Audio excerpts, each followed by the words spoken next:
masih bersama kami dalam debat publik calon bupati dan wakil bupati Gayo Pilkada 2024. Para hadirin dan juga pemirsa, sekarang kita akan memasuki ke dalam segmen keempat, di mana segmen ini merupakan segmen yang paling seru. Setiap paslon nantinya akan memberikan pertanyaan kepada paslon lainnya, dan hal tersebut nantinya akan ditanggapi oleh paslon lainnya, yang kemudian akan adanya saling debat di dalam segmen ini. Untuk itu kami persilakan dan kami undang kembali kepada seluruh paslon untuk dapat mengambil tempat di podium. Dan untuk yang pertama ataupun segmen keempat ini, setiap calon bupati akan memberikan pertanyaan kepada calon bupati lainnya. Namun calon wakil bupati boleh menambahkan jawaban jika waktu yang tersedia masih ada, yang kemudian jawaban tersebut akan ditanggapi oleh paslon yang bertanya. Dan untuk yang pertama, kami persilakan kepada calon bupati nomor urut 1 untuk memberikan pertanyaan kepada calon bupati nomor urut 2. Waktu 60 detik dimulai di saat Bapak berbicara. Silakan. Sesuai dengan Permendagri nomor 8 tahun 2017 dan Permendagri nomor 1 tahun 2004 menyatakan bahwa penyusunan RPJP Kabupaten Brebes tahun 2025 harus selaras dengan RPJP Aceh dan RPJP Nasional tahun 2025-2024 dan dijadikan sebagai acuan dalam penyusunan visi misi untuk periode pertama RPJM Kabupaten Brebes tahun 2025-2029. Dokumen ini terdiri dari 8 misi, 17 sasaran pokok dan 45 indikator utama pembangunan atau IUP sesuai dengan Hari Kemerdekaan Republik Indonesia tanggal 17 1945 yang ditujukan untuk mencapai Indonesia Emas pada tahun 2045. Pertanyaan: mengapa misi yang sudah disampaikan tidak sesuai dengan arahan yang tertuang dalam 3 dokumen perencanaan di atas? Terima kasih. Baik, ada yang ditambahkan Bapak? Cukup? Baik. Oke, baik. Kami persilakan kepada pasangan calon nomor urut 2, pada calon bupati yang dapat menjawab. Waktu yang diberikan selama 120 detik atau 2 menit dimulai dari Bapak berbicara. Baik, terima kasih. Sesuai dengan apa yang sudah disyaratkan di dalam undang-undang perencanaan, bahwa apabila kita menyusun perencanaan di tingkat kabupaten kota, tentunya kita harus mengacu ke undang-undang atau perencanaan yang lebih tinggi, yaitu perencanaan provinsi dan pusat.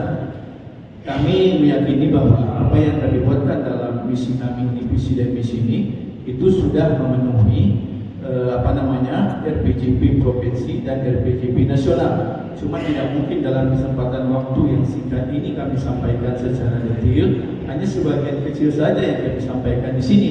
Untuk finalisasi tentu ini RPJM akan dibuatkan untuk periode 2025-2030. Kami yakin dan percaya bahwa 4 pilar program nasional Indonesia menuju Emas 2045, yaitu yang pertama adalah peningkatan SDM, kemudian yang kedua pemberdayaan ekonomi, kemudian yang ketiga pemerataan pembangunan, kemudian yang keempat adalah stabilitas nasional. Itulah 4 pilar menuju Indonesia Emas 2045. Dan kami yakin dan percaya bahwa apa yang kami tuangkan dalam visi dan misi ini itu semuanya sudah mencakup di dalamnya. Cuma mungkin nanti di dalam perencanaan ke depan, tentunya ini adalah tugas dari Bapeda, nantinya akan merinci di program-program yang sudah sesuai dengan Permendagri yang sudah wajib menjadi acuan kita dalam melaksanakan program perencanaan di kabupaten kota dimanapun di seluruh Indonesia. Baik, masih ada waktu yang tersisa. Mungkin ada yang ingin ditambahkan oleh calon wakil bupati. Silakan. Di sini memang kami hanya sedikit yang kami sampaikan. Mungkin nanti bisa di luar kita kabulasi mengenai visi dan misi kami. Kalau memang Bapak menginginkan, nanti kami akan bercerita ke Bapak. Iya, baik.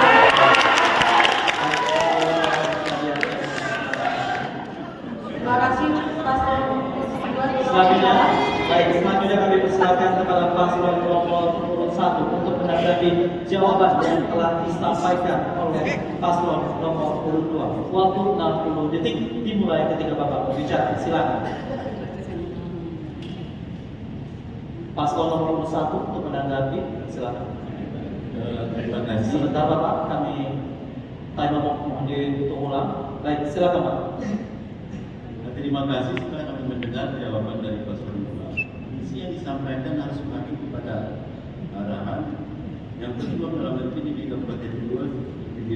Aceh KDPP Nasional 2025-2024. Tentunya apabila tidak sesuai dengan arahan ini maka akan mempersulit dalam mencapai target 45 IP Kabupaten Brebes yang akan dituangkan dalam RPJM Kabupaten Brebes tahun 2025-2029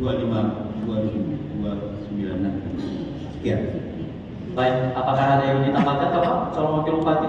Cukup? Baik, cukup. Baik, Bapak Ibu hadirin yang berbahagia, pada segmen 4 kali ini juga kami mempersilakan kepada Bapak calon bupati nomor urut 1 untuk dapat melemparkan pertanyaan pada paslon calon bupati nomor urut 3. Waktu yang diberikan selama 60 detik dari Bapak berbicara.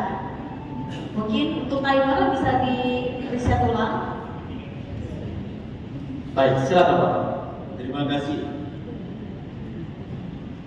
Sumber pendapatan atau PAD dalam LKPD Kabupaten Brebes tahun 2025 proyeksi pendapatan asli daerah sebesar 57,82 miliar atau hanya 6,93% dari rencana pendapatan daerah sebesar 834 miliar. Proyeksi jumlah PAD ini sudah termasuk proyeksi pendapatan dari BLUM sebesar 47 miliar 82 juta, sehingga proyeksi PAD real hanya sebesar 10 miliar. Hal ini menunjukkan bahwa pendapatan yang digunakan untuk membangun Kabupaten Brebes sangat minim dan sangat tergantung kepada transfer pusat. Pertanyaan, apa solusi yang saudara tawarkan untuk meningkatkan sumber PAD dan sumber pendapatan lainnya, baik dari pemerintah Aceh maupun pemerintah pusat? Demikian. Baik, masih ada waktu? Cukup? Baik, kami persilakan kepada paslon nomor urut 3 untuk menjawab atas pertanyaan yang diajukan paslon nomor urut 1. Waktu 120 detik atau 2 menit dimulai ketika Bapak berbicara. Silakan. Baik. Upaya yang kami lakukan apabila nanti kami menjadi pimpinan untuk meningkatkan PAD, maka kita harus kondisikan semua pintu ataupun gerbang-gerbang masuk ke Brebes ada 4, yaitu isu-isu, Terangan, Pending, juga Putri Betuk. Di sini kita harus menjaga ketat masuknya barang ke Brebes dan juga keluarnya, karena PAD bisa meningkat dengan adanya penjagaan-penjagaan di pos-pos tersebut. Karena hasil bumi dari Brebes bukan main-main untuk hasil yang keluar, termasuk salah satunya getah. Ini kami yakini getah yang keluar dari Brebes ini sangat mendongkrak untuk PAD Brebes. Kenapa saat ini itu didiamkan? Di mana ini? Ini akan kami lakukan nanti apabila kami menjadi pimpinan.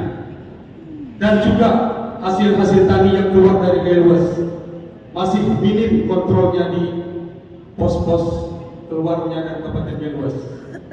Saya rasa ini bisa sama-sama kita pikirkan dan juga bisa sama-sama kita pantau agar meningkatnya PAD di Kabupaten Brebes nanti. Saya rasa cukup itu saja. Baik, silakan Bapak calon wakil bupati, ada yang ingin ditambahkan? Masih ada waktu tersisa. Selain daripada restribusi, kita juga akan tingkatkan pertanian di Brebes, terutama kami punya niat untuk pengembangan jagung di Brebes, karena kita adalah anak dari Kabupaten Aceh Tenggara. Seharusnya kita malu karena hari ini Aceh Biren yang menjadi penghasil jagung kedua terbesar di Aceh. Iya, baik, terima kasih Bapak. Baik, kepada Bapak paslon nomor urut 1, apakah ingin menanggapi?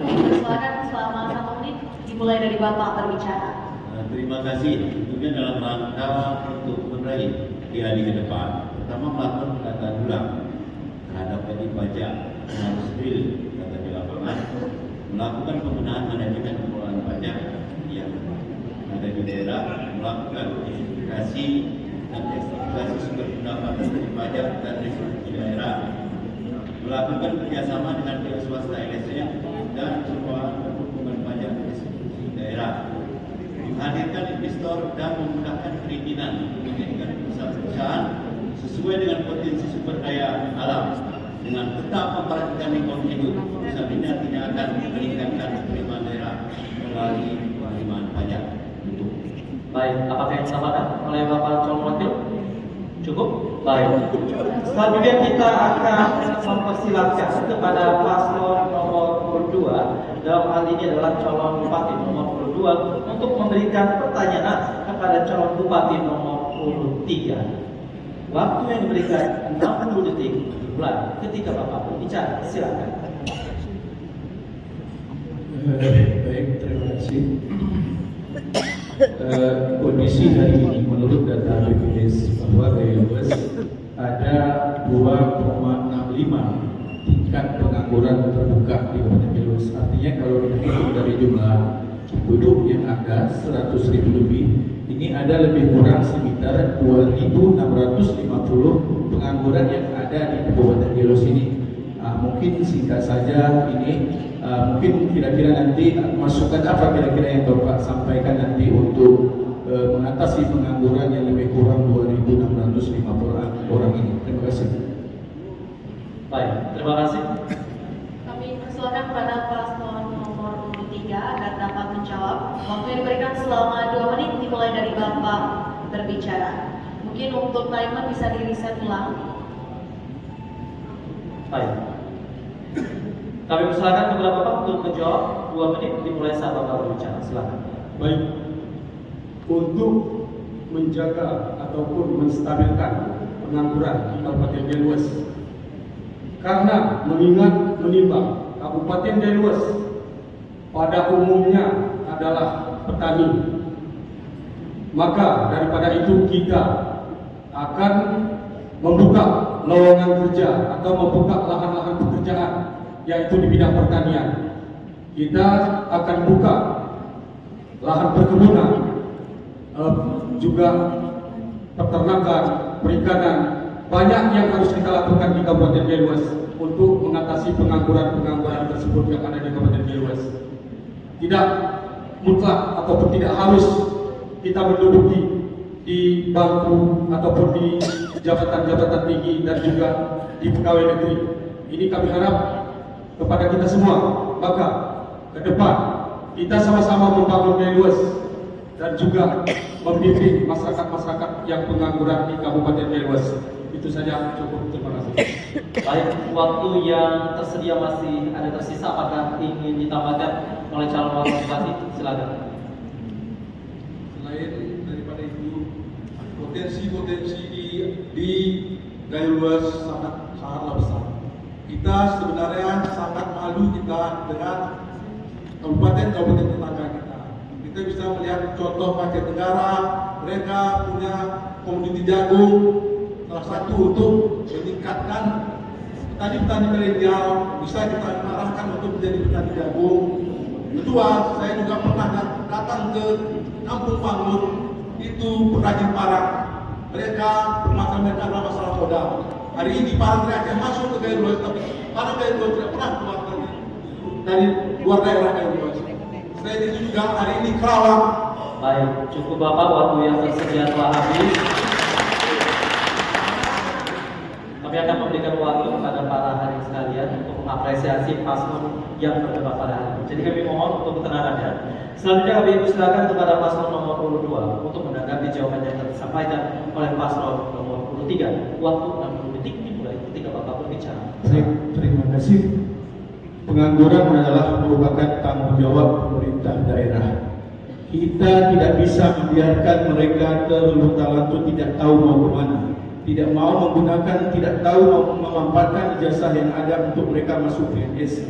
Artinya pemerintah harus hadir untuk menyelesaikan masalah pengangguran ini. Ketika mereka mau ikut tes PNS, seharusnya pemerintah bisa membuatkan pelatihan-pelatihan untuk sarjana-sarjana kita, bimbingan-bimbingan tes, sehingga presentasi kelulusan masyarakat Gaya Luas ini bisa meningkat. Tidak seperti selama ini, dari 200 formasi yang diterima, hanya sekitar 10 orang masyarakat Gaya Luas ini yang diterima, yang bekerja di kantor bupati. Itulah pekerjaan yang paling utama untuk masyarakat Kabupaten Gaya Luas. Begitu juga untuk yang lain, tentunya kita harus melakukan pelatihan, bimbingan teknis kepada generasi-generasi muda kita, sehingga mereka mampu bersaing di daerah-daerah lain. Waktu tersedia telah habis. Mohon maaf. Terima kasih banyak. Dan selanjutnya kami persilakan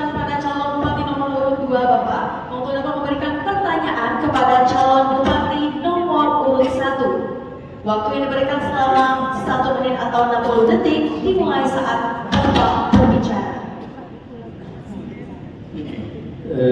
Baik, terima kasih. Gaylos kita tahu bahwa kawasannya sekitar 77% itu merupakan kawasan lindung taman nasional dan kawasan lindung lainnya. Kemudian hanya 27% lebih kurang itu yang hanya bisa dimanfaatkan oleh masyarakat luas untuk profesi, baik itu petani, perkebunan dan lain-lain sebagainya. Jadi selama ini hanya yang 27% ini yang bisa kita manfaatkan. Kemudian di sisi lain, di Gaylos ini ada kejadian banyak sekali para pengusaha, ya, banyak sekali pengusaha dan penguasa kami pikir yang memiliki lahan yang cukup luas. Tetapi masyarakat kita Gaylos ini memiliki keterbatasan lahan.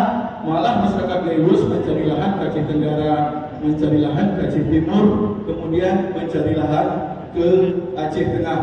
Kira-kira nanti apa masukan Bapak untuk kami ketika hal ini terjadi? Terima kasih Bapak, waktu yang telah diberikan telah habis. Kami persilakan kepada paslon nomor urut 1 untuk menjawab pertanyaan yang kami ajukan.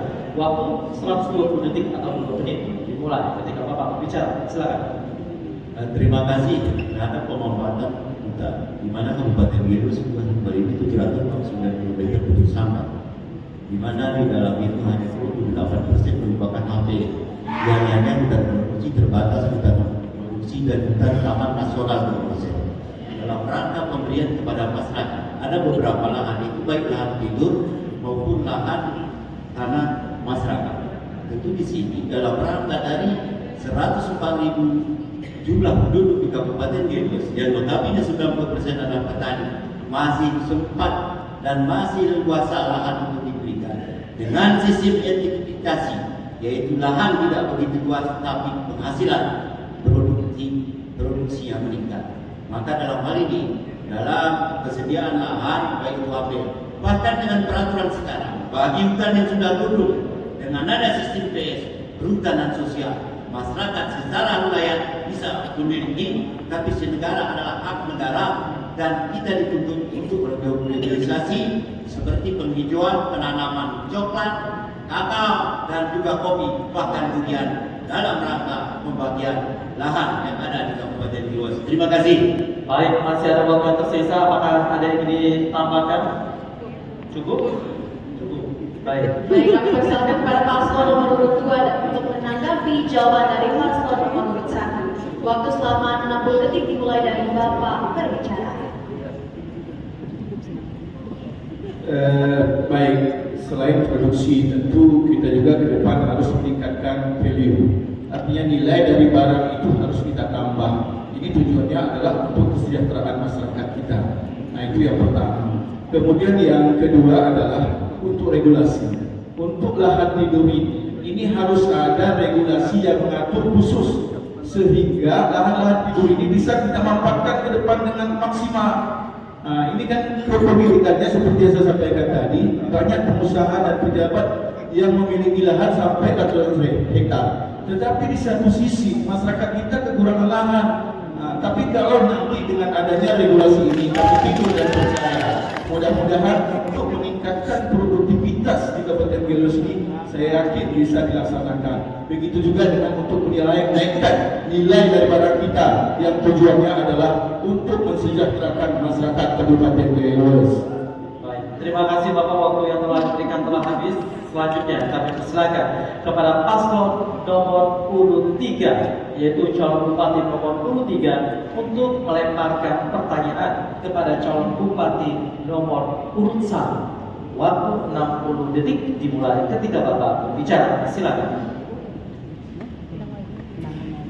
Terima kasih. Mengingat kepemimpinan 5 tahun ke belakang, kita melihat bahwa dan membaca tentang syariat Islam 5 tahun ke belakang, syariat Islam yang diterapkan di Kabupaten Gaylos sangat dikedepankan. Akan tetapi di situ ada korban-korban dalam kepemimpinan tersebut. maka kami tanyakan dan kami menilai bahwa di kepemimpinan tersebut bahwa Gaya Luas masih rapot merah tentang syariat Islam. Pertanyaannya, bagaimana kiranya nanti setelah Anda menjadi pemimpin rapotnya agar naik kelas bukan turun? Terima kasih.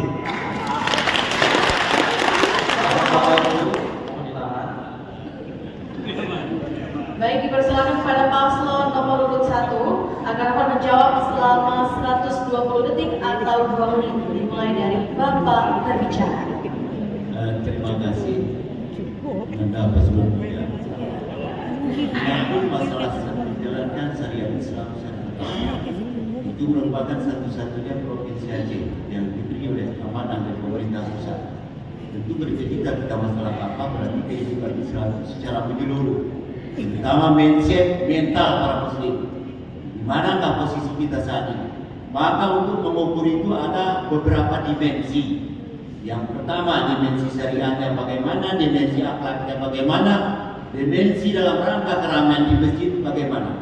Beranjak kita ke belakang, bagaimana syariat Islam secara IPS, yaitu Gaya Luas sudah menempati di angka 86.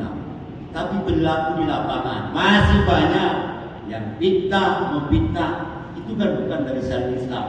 Islam itu rahmatan lil alamin, rahmat buat kita, rahmat buat diri kita.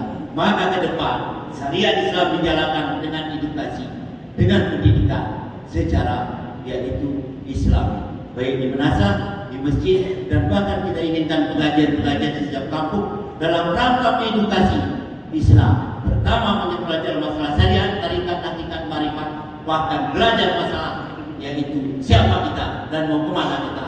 Insya Allah edukasi itu akan membentengi akhlak kita dalam sebagai umat muslim, bahkan Gaya Luas homogen yaitu 100% Islam suku Gayo. Demikian, terima kasih. Baik, apakah ada yang ditambahkan oleh calon wakil bupati? Cukup, baik. Selanjutnya kami persilakan kepada paslon nomor 3.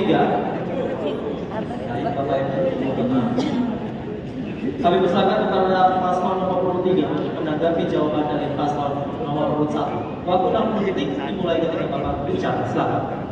Baik, kenapa kami ceritakan tadi dengan syariat Islam? Karena 5 tahun ke belakang ada kita melihat bahwa gara-gara program yang dibuat pemimpin sebelumnya ada korban masuk penjara.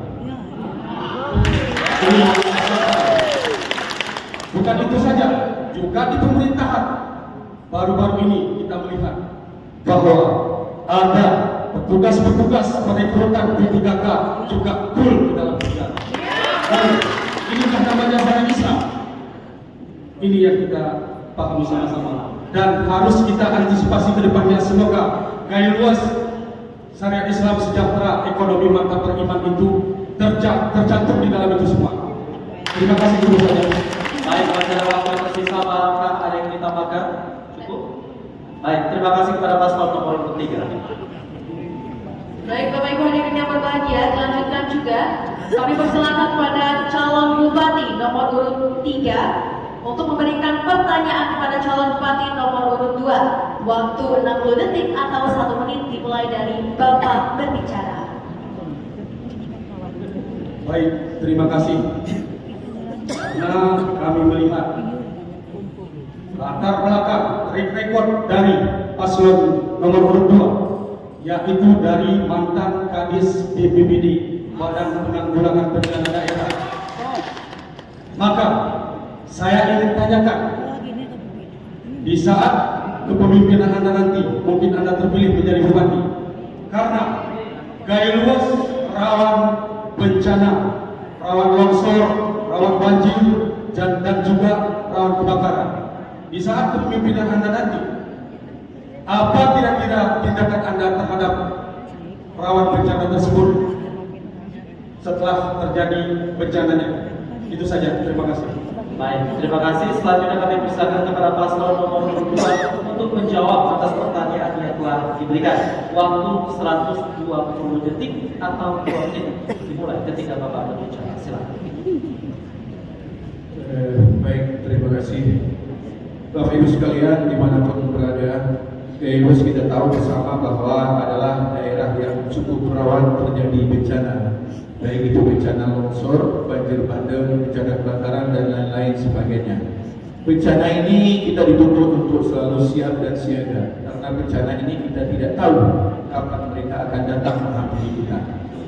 Sesuai dengan aturan yang berlaku tentunya untuk penanganan bencana, apabila terjadi bencana darurat di Kabupaten Ilewes ini, tentunya yang pertama yang harus dilakukan adalah untuk memastikan dan memberikan kenyamanan kepada masyarakat yang terdampak bencana itu dalam posisi dalam keadaan darurat. Pemerintah harus hadir dengan cepat dan tanggap memberikan bantuan kenyamanan untuk pertolongan kepada manusianya. Setelah itu melakukan identifikasi dan setelah itu baru kita melakukan penanganan pasca bencana. Jadi ada 3 tahapan yang wajib dilakukan apabila setiap terjadi bencana. Yang pertama adalah pra bencana, kemudian yang kedua adalah pada pasca daruratnya, kemudian pasca darurat yaitu pasca bencana. Artinya pemerintah bisa hadir untuk ketiga tahapan ini, baik itu pra, daruratnya, dan penanganan paskanya. Yang jelas adalah karena bencana ini juga menyangkut dengan penanganan sosial. Artinya karena ini menyangkut dengan kebutuhan masyarakat yang terkena dampak, tentu berbeda psikologisnya dengan masyarakat yang lain. Artinya pemerintah harus lebih cepat dan lebih tanggap untuk memberikan sentuhan-sentuhan, memberikan bantuan-bantuan kepada masyarakat kita yang terkena bencana. Mudah-mudahan karena selama ini juga Pak Ismail juga satu kantor dengan saya gitu. Jadi Baik, terima kasih Bapak. Kemudian kami persilakan kepada paslon nomor urut 3 untuk dapat menanggapi jawaban dari paslon nomor urut 2. Waktu yang diberikan selama 1 menit dimulai dari Bapak berbicara.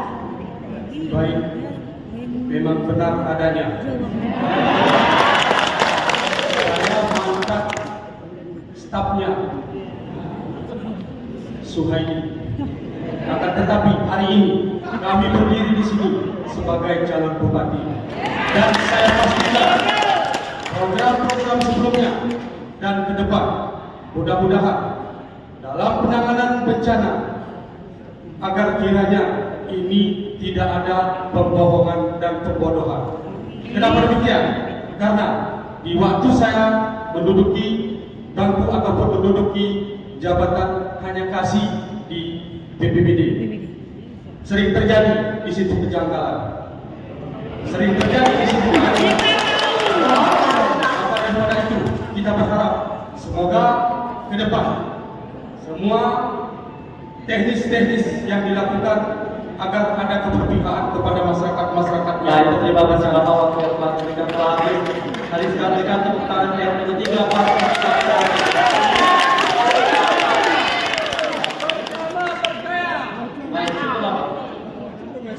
Baik, hadirin dan juga pemirsa, selanjutnya kita akan kembali mengikuti segmen selanjutnya yang merupakan segmen tanya jawab antar paslon.